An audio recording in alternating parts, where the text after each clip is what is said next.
So, you should all be aware at this point that by the early 1950s, anti-communist paranoia was running rampant across the United States. Proof wasn't necessary, just suspicions, and there were plenty of those flowing around. So much so that one of the seeming bastions of American values was accused of being a communist front. I'm your host David, and today we are going to look at the time that the Girl Scouts were accused of being a front for global communism. Yes, really. This is the Cold War.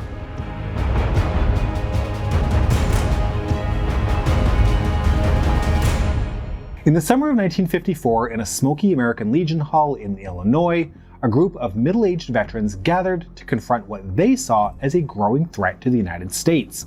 It wasn't Soviet tanks, not atomic spies. Rather, it was the Girl Scouts. According to a resolution passed at the Illinois American Legion Convention, the Girl Scouts of the USA were promoting one world government, giving loyalty to the United Nations over loyalty to the United States, and recommending books by pro-communist authors. And these weren't just cranky letters to the editor. This was a formal denunciation, a major veterans organization declaring that a girls' camping and cookie-selling club had been infiltrated by subversive influences. Newspapers ran the story. Editorials weighed in. The controversy even went all the way to Congress. And it got so ridiculous that a famous political cartoonist drew cartoons mocking the issue. So, how does something like this happen? How does a handbook for 12-year-old girls become evidence in the great struggle against communism? And what does it tell us about the climate of Cold War America that people could look at a Girl Scout badge about world friendship and see a communist plot? We are looking at the time the Red Scare came for the Girl Scouts, especially what it reveals about the politics of patriotism, race, and gender in the 1950s, and why, in the end, even anti-communist America decided that calling Brownie troops subversive was a bridge too far. Okay, so to understand why anyone took this seriously, we have to back up to the broader atmosphere of the early Cold War. In the late 1940s and early 1950s, anti-communism in the United States wasn't just a foreign policy stance. Rather, it was an entire worldview. The Soviet Union had the bomb, China had gone red, there were high-profile spy cases, Alger Hiss, the Rosenbergs, for example, and congressional committees investigated un-American activities in Hollywood, labor unions, universities, and government offices.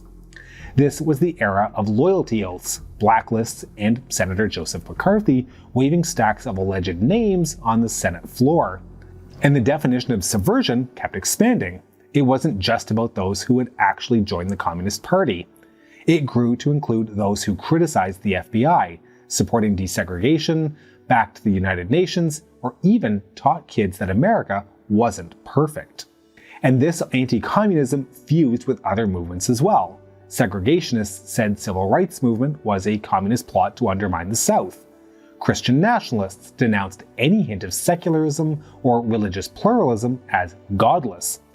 Isolationists, who had never liked the UN to begin with, now cast it as the beachhead of a future world government. Put all of this together, and you get a world in which internationalism, racial equality, and social welfare can all be read as suspicious. So with that in mind, let's now drop the Girl Scouts of the USA into this hostile climate. Founded in 1912 by Juliet Gordon Low, the Girl Scouts of the USA had always preached a mix of camping, community service, and character building. But in keeping with the spirit of scouting, they also saw themselves as part of a global movement. They joined the World Association of Girl Guides and Girl Scouts. They celebrated World Thinking Day, focused on international friendship. They even cautiously supported integrated troops and encouraged girls to meet and respect people different from themselves.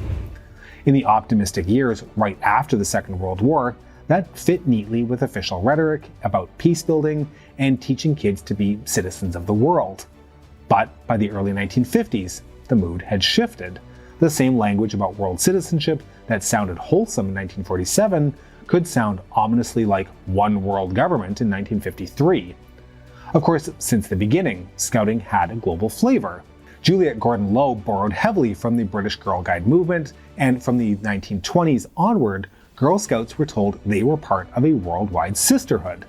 They corresponded with girls overseas and learned about other cultures. And after 1945, this internationalism took on a new tone. The founding of the United Nations and UNESCO was viewed widely as a pathway to a more peaceful world, and civic groups were encouraged to back these efforts.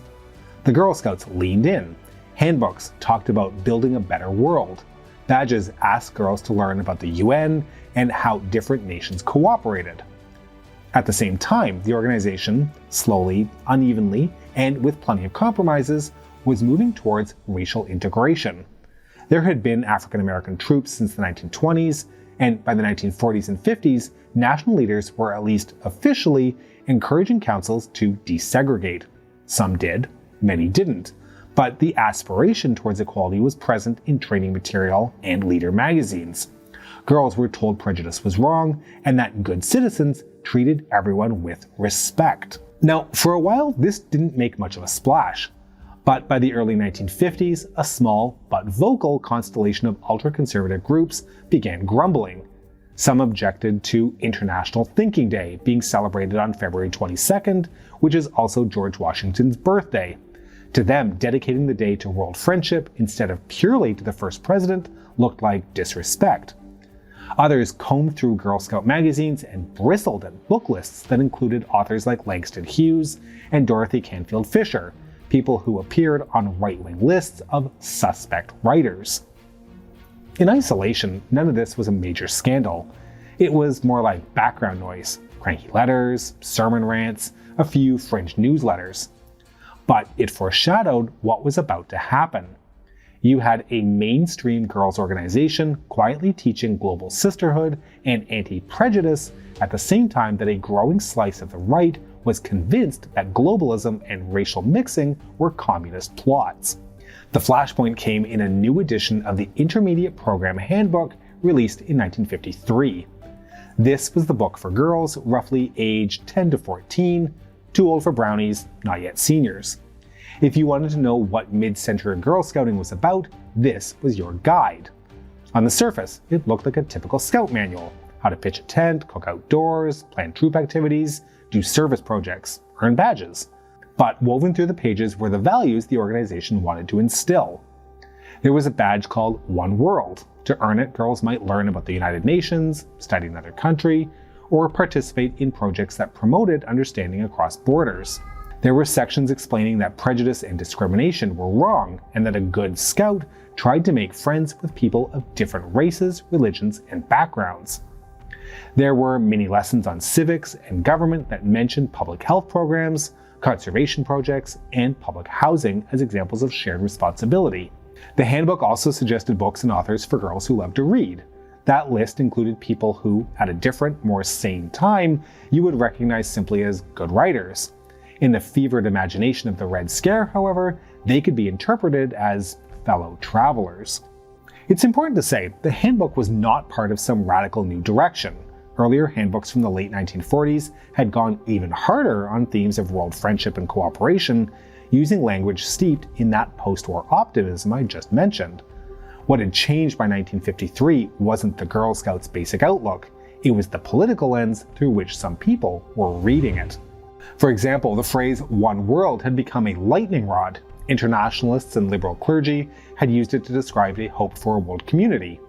Isolationists and conspiracy theorists spun it as a code for a socialist world government that would abolish national sovereignty. The United Nations, once a symbol of post-war hope, was now under attack from the right as a Trojan horse for tyranny. Likewise, anti-racist language that in another era might have been seen as simple Christian ethics, love thy neighbor, judge people by their character, could now be framed as race-mixing propaganda, especially in the tense years around school desegregation. So, when certain eyes landed on the 1953 handbook, they didn't see girls learning to build campfires and be kind.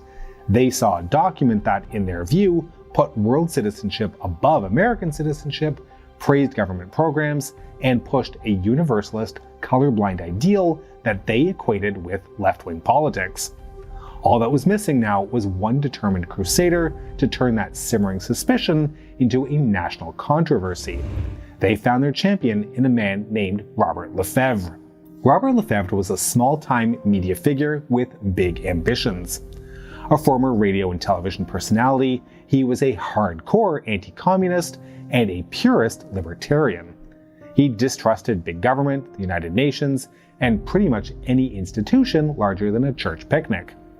He published newsletters, gave speeches, and cultivated an audience of people who felt the country was drifting towards collectivism. In early 1954, a local Girl Scout council in Florida invited him to speak, probably thinking, it's good to have a local radio man talk to the girls. When they realized how partisan his usual talks were, they asked him to avoid politics. And that was it. That was the insult that got his full attention. Lefevre pulled out of the event, offended, and a light bulb went off. If the Girl Scouts didn't want his brand of anti-communist sermon, maybe that meant that they were hiding something. In his mind, any organization that wasn't loudly echoing his ideology was suspect. He got hold of the new 1953 Intermediate Handbook, compared it to older editions, and started underlining. He zeroed in on the One World badge and its references to the United Nations.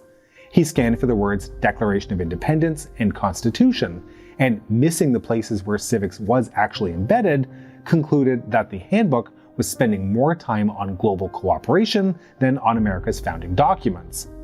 He circled sections that praised public health services and government programs and labeled them socialistic.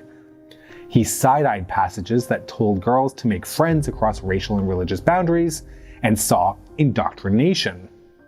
Out of this, he wrote a pamphlet with a dramatic title, Even the Girl Scouts.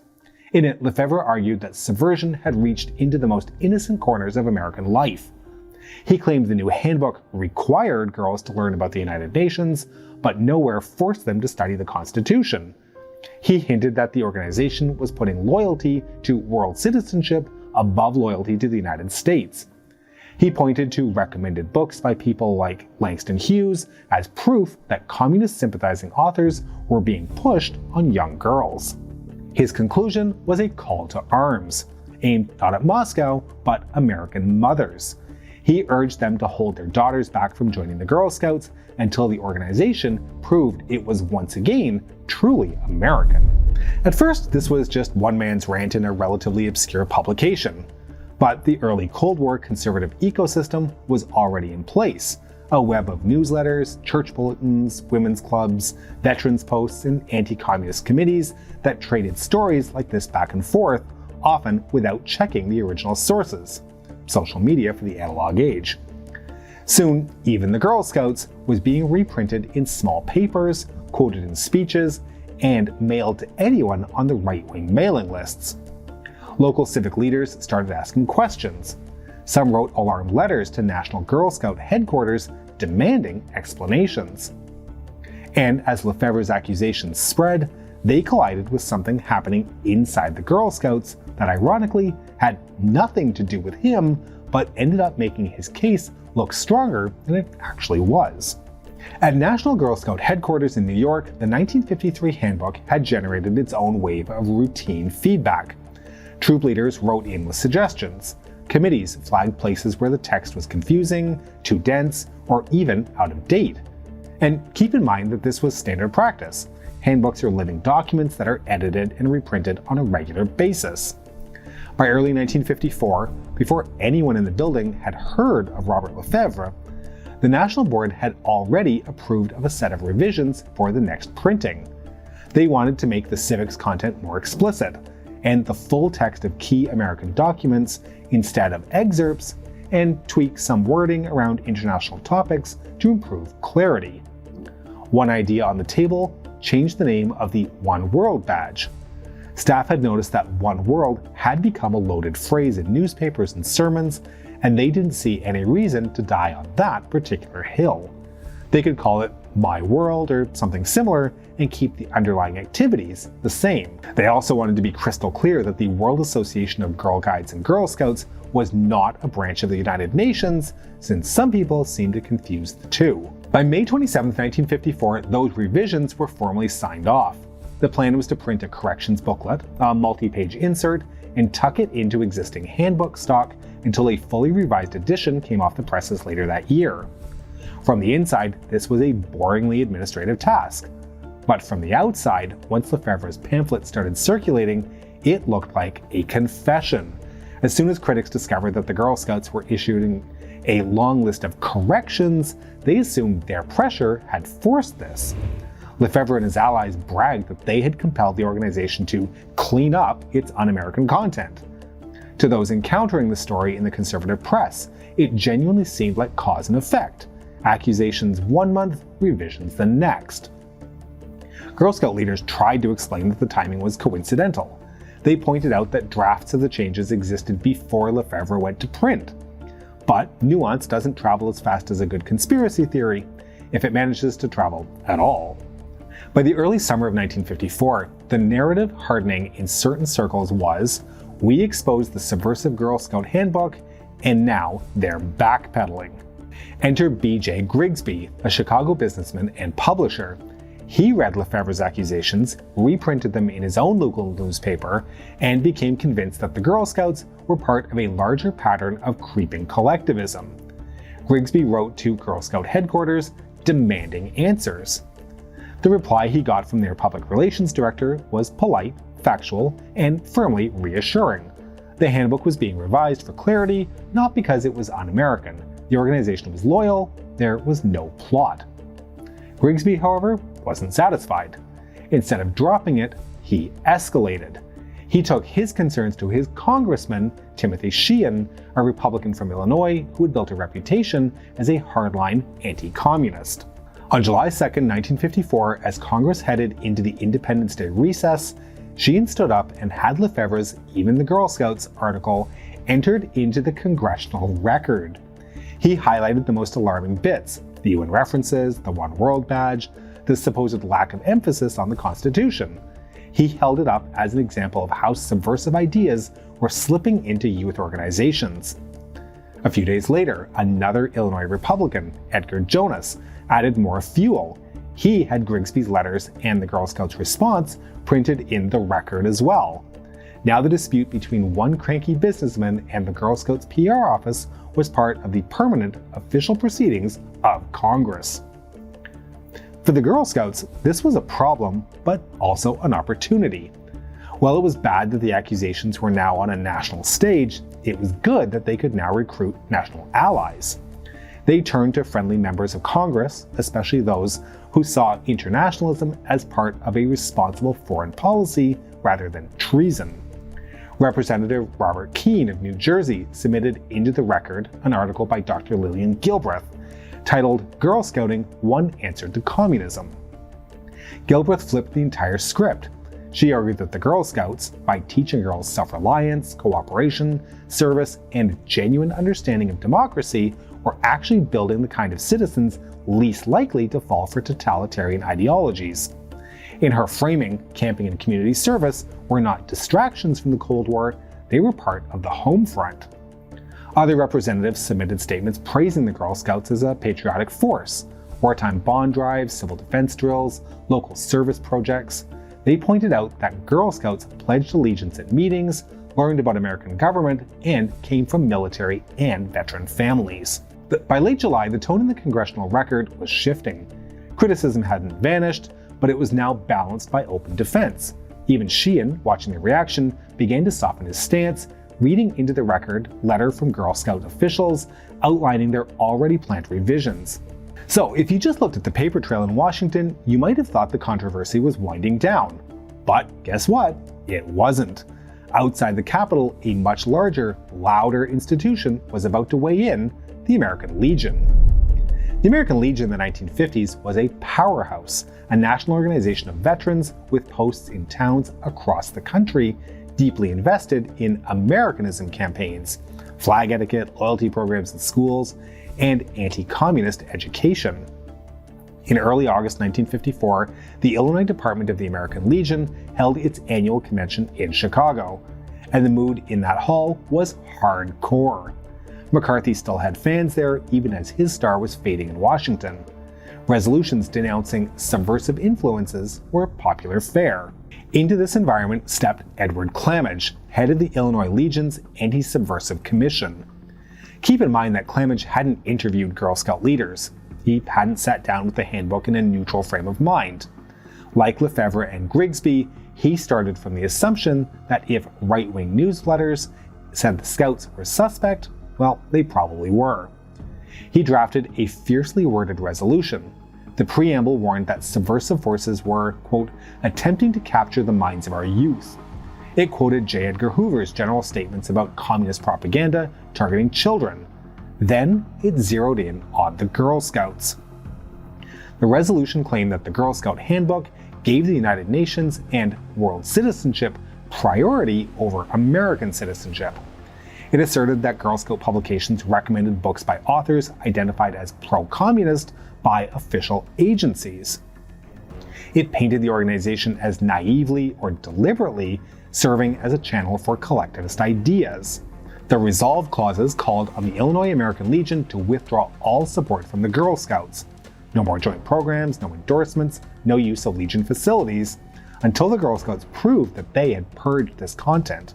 It also urged the Legion's upcoming national convention to adopt the resolution, turning Illinois' stance into an official national policy. On the convention floor, debate was short and emotional. One minister read a poem by Langston Hughes, stripped of context, as proof of dangerous radicalism. Others cited the One World badge. Nobody called the Girl Scouts to testify. Nobody produced evidence of actual communist organizing.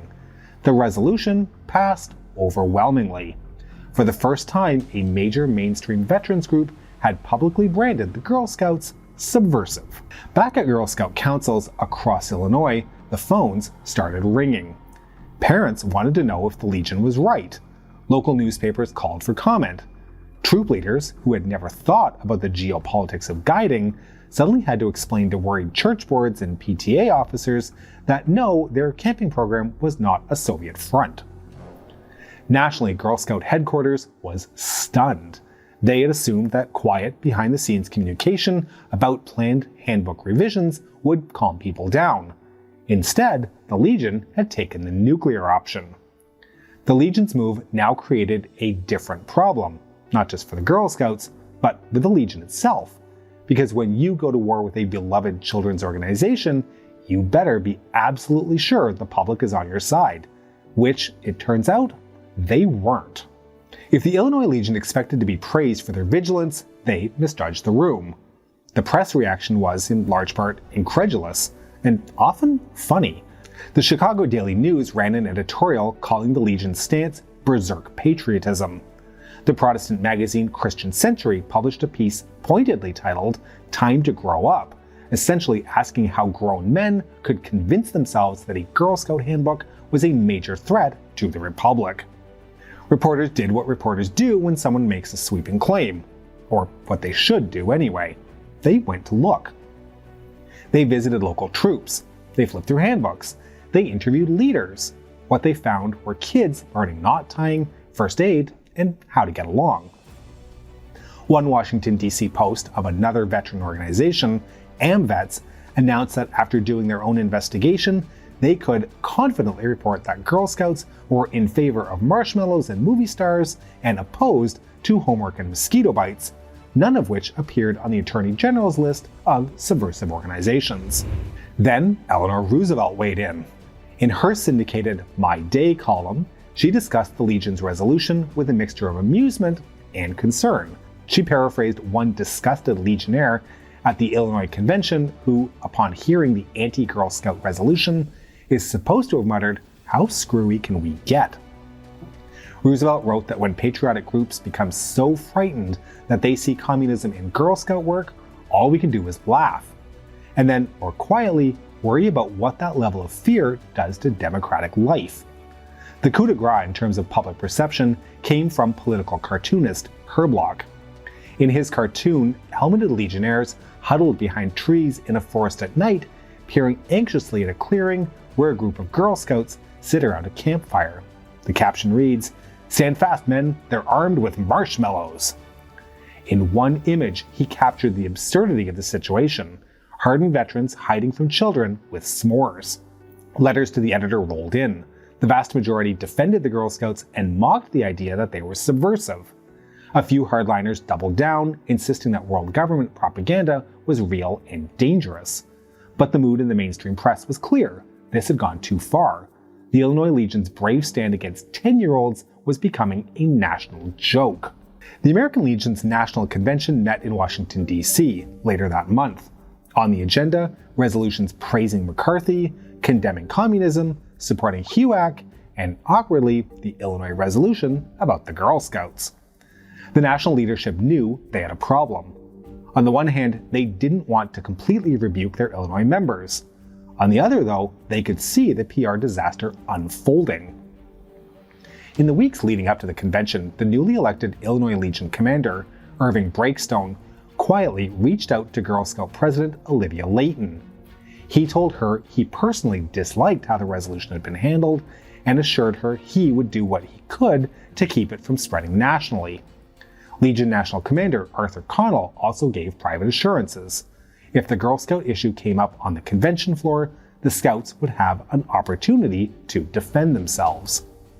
As it turns out, none of that happened. When the convention got underway, the Girl Scout resolution did come up for discussion, but no one told GSUSA in time to send a representative. Delegates debated and voted with only second-hand information and Lefevre-style clippings in front of them. In the end, the National Legion did not adopt the full Illinois line. They didn't declare the Girl Scouts subversive or call for a boycott. Instead, they passed a watered-down resolution that did two things. It commended the Girl Scouts for taking remedial action in revising their handbook, and it called on the organization to identify the individual or individuals responsible for inserting un-American material in the first place. In other words, we're not going to keep attacking you, but we want a scapegoat. Olivia Layton found out about this from the newspapers, and she was furious, not just at the resolution itself, but at the broken promises. The Legion had effectively put the burden back on the Girl Scouts: name a villain inside your own ranks, or live with the implication that you've been infiltrated. Internally, GSUSA knew exactly who had written the 1953 handbook: Marguerite Hall, a longtime camp director and program advisor whose idea of radicalism was getting girls excited about hiking and community service. When the PR director nervously asked Hall about her organizational affiliations, she replied that she belonged to the First Baptist Church, the American Camping Association, and the Girl Scouts. Good grief, he supposedly quipped, what a dull life. There was never any question that the Girl Scouts would refuse to throw Hall under the bus. They did not name her publicly in connection with the resolution. They did not discipline her. They stood by both their staff and, in principle, their content. For the Legion, the calculus changed quickly. Faced with national mockery, internal discomfort, and no appetite for dragging Girl Scouts into HUAC-style hearings, they let the issue quietly drop after the convention. The Girl Scouts of the USA never made it onto the Attorney General's list of subversive organizations. No national leader was hauled before the House Un-American Activities Committee to answer questions about badges and book lists. There is no sign of a dedicated FBI case file treating GSUSA as a target. The National American Legion organization moved on. The story, however, wasn't quite done inside the Girl Scouts themselves. The revised edition of the Intermediate Handbook came out in late 1954 and early 1955, accompanied by that multi-page list of corrections sent to local councils. On paper, the changes were modest. In practice, they reflected a clear strategic retreat from certain phrases and symbols. The One World badge was quietly renamed My World.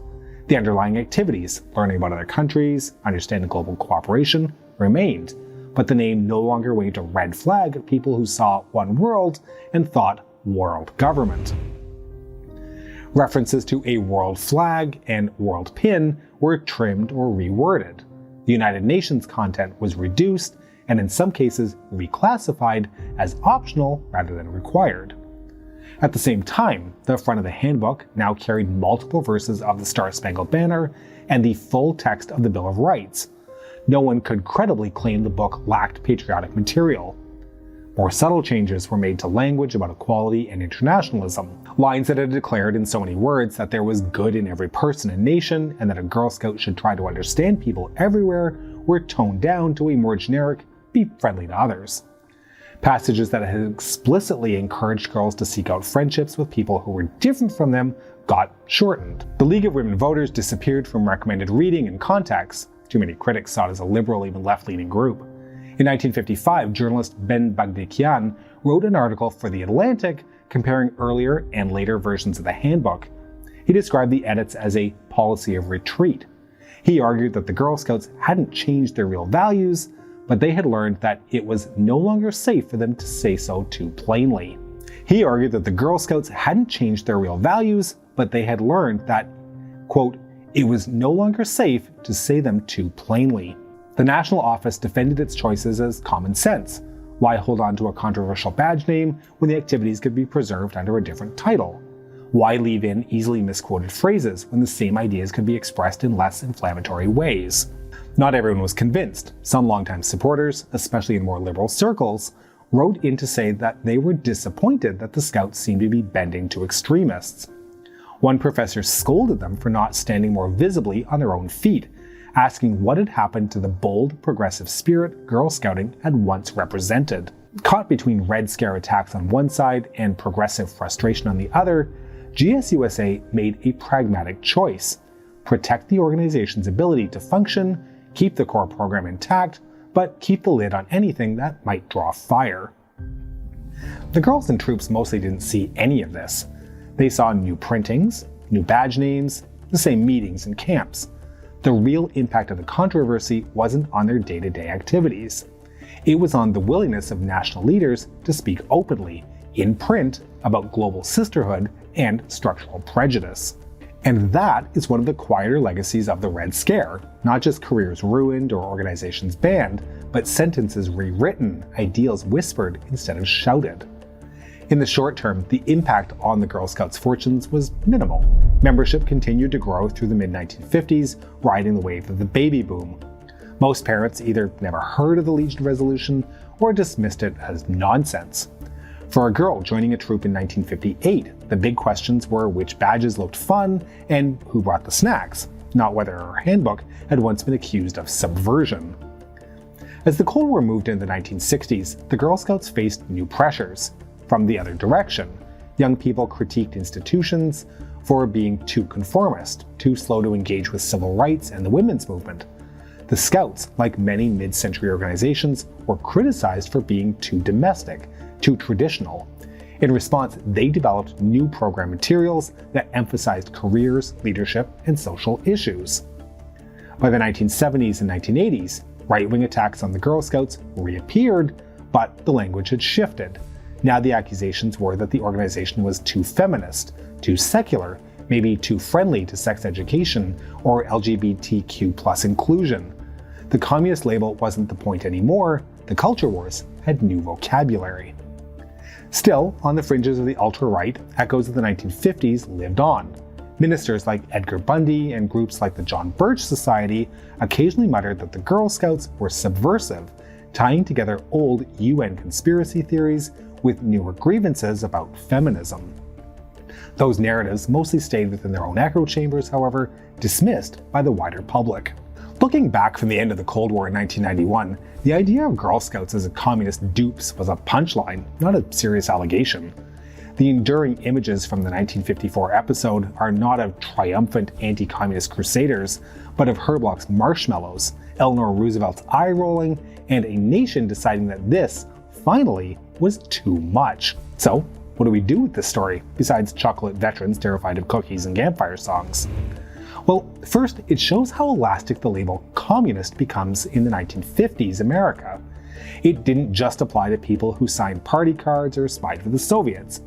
It was stretched to cover international cooperation, support for civil rights, admiration of the United Nations, even the simple idea that girls should learn about the wider world and make friends across racial lines. Second, it reveals how anti-communism functioned as a Swiss Army knife for certain causes. If you didn't like desegregation, you could call it communist agitation. If you didn't like social welfare programs, you could see them as creeping socialism. If you didn't like women's organizations stepping into public life with their own ideas about citizenship, you could imply that they'd been infiltrated. The Girl Scouts stumbled into that crossfire because they were, quietly, promoting a version of Americanism that was more expansive, patriotic but internationalist, rooted in community but curious about the world, open to racial equality at a time that was controversial. Third, the episode illustrates the limits of moral panic. The Red Scare could condemn Hollywood screenwriters and university professors and get away with it, but when it tried to swallow the Girl Scouts whole, the public gagged. Newspapers mocked, Eleanor Roosevelt laughed, veterans in other organizations rolled their eyes. The American Legion's national leadership backed away. Of course, that doesn't mean there was no damage. The damage shows up in those edited sentences, in the choices to rename a badge, in the decision to talk about friendship instead of world citizenship. It shows up in the lesson organizations learned about how far they could safely go in print and what topics might paint a target on their backs. Finally, there's a line you can draw from 1954 to the present. The names change: communism, globalism, wokeness, but the pattern often looks familiar. Youth organizations, teachers, librarians, and writers are accused of indoctrinating children simply by presenting them with a wider world or more inclusive stories. International cooperation gets framed as a threat to national sovereignty. Conspiracy theories circulate in their own ecosystems, sometimes bursting out into mainstream politics. The campaign against the Girl Scouts wasn't really about communist agents hiding in cookie boxes. It was about policing the boundaries of acceptable patriotism. It shows how anti-communism became a tool to attack internationalism, racial integration, and women's organizations that didn't stick to a narrow domestic script. And it shows the point at which much of the American public said, "No, this is ridiculous." The story of the Girl Scouts and the Red Scare is a reminder, however, that even when the accusations sound ridiculous, they can have real effects on how institutions speak and act. It's also a reminder that ridicule and pushback matter. When people in 1954 said, "No, this is silly, we're not doing this to the Girl Scouts," they helped draw a line. In the end, the Girl Scouts kept camping, kept selling cookies, kept teaching girls to organize service projects. The Legion's resolution faded into a historical footnote. The marshmallow cartoon is what survived. But the next time you hear someone insist that a school curriculum, a library display, or a youth group handbook is secretly part of a grand ideological plot, it might be worth remembering that in 1954, there were Americans who convinced themselves that the real front line of the Cold War ran straight through a Girl Scout badge called One World, and they were wrong. We hope you've enjoyed this episode, and to make sure you don't miss any of our future work, please make sure you're subscribed to our channel and have pressed the bell button, which is eagerly anticipating the insane comments that a few dedicated people are sure to leave, claiming that the Girl Scouts and the Young Pioneers are both part of the same shadowy organization hell-bent on making people be nice to each other. Please consider supporting us on Patreon at patreon.com/thecoldwar or through YouTube membership. We can be reached via email at thecoldwarchannel@gmail.com.